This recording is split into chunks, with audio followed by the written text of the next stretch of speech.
Sa ating lahat, narito ang update sa lagi ng panahon ngayong araw ng Lunes, May 20, 2024 hanggang bukas, May 21, 2024, araw ng Martes.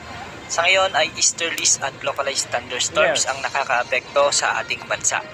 Sa Luzon ay nakararanas ng malawakang thunderstorms ang maraming lugar na magdadala ng maulang panahon, particular sa Cordillera Region, Ilocos Region, Cagayan Valley at Central Luzon.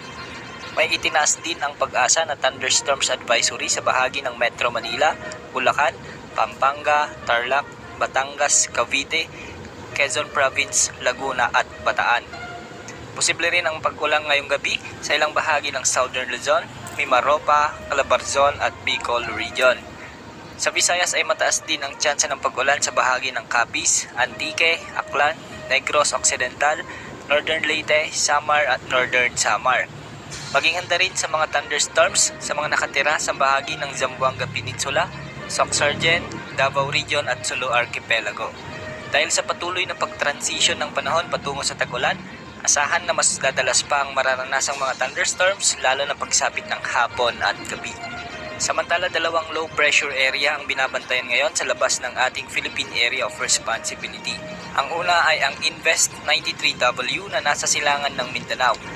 Ayon sa wind outlook nito ay posibleng lumapit ito sa ating area of responsibility sa mga susunod na araw at posibleng lumakas at lumapit sa kalupan ng Luzon sa mga susunod na araw bilang isang ganap na bagyo.